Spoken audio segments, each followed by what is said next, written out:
ঝুলনটা একটা ধারাবাহিক। আগে ছোট একটা ঝুলনটা আমাদের আমার দাদা করতো। তারপর থেকে আমাদের বাড়িতে আমরা সবাই মিলে দাদার সঙ্গে হাত ধরে ছোটবেলা থেকে আমাদের এই ঝুলনটা আমাদের বাড়িতে, এবং আমাদের এই পাড়ায় এই অঞ্চলে একটা সময় ঝুলনের মধ্যে প্রত্যেকটা বাড়িতে ঝুলন হতো। তা এখন আস্তে আস্তে কমে যাচ্ছে। তো আমরা যেটুকুনি পারি ঐতিহ্যটাকে ধরে রেখেছি। এবং এবং এখনও যা ঝুলন, যে ঝুলন যেটা অনেকেই এই প্রজন্ম জানেই না, এই ঝুলন জিনিসটা কি, ঝুলন বলতে কি ব্যাপারটা বোঝেই না। এবং সেটা সেই পরম্পরাটা যাতে সবাই করুক, এবং সবাই যদি শুধুমাত্র এটা পূজা কিংবা আচরণের ব্যাপার না, এটা ঝুলন একটা ক্রিয়েটিভিটি, একটা সাজসজ্জা, একটা সাংস্কৃতিকের ব্যাপার আছে, একটা সৌন্দর্য, যে হাতে এটা তৈরি করা নিজের সৃষ্টির একটা ব্যাপার, সৃষ্টিশীলতা, সেটাই।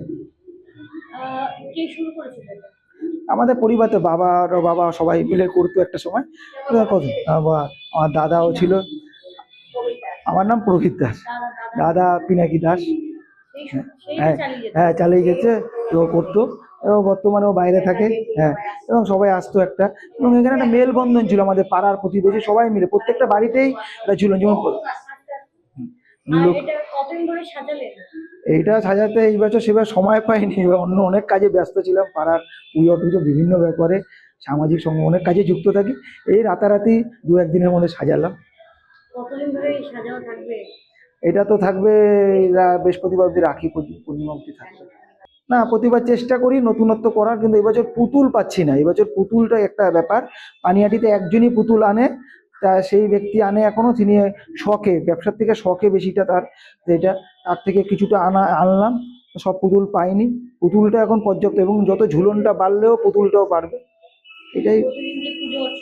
হ্যাঁ, মা আছে, বাড়ির মা আছে, মা প্রতিদিন পূজা অর্চনা করে।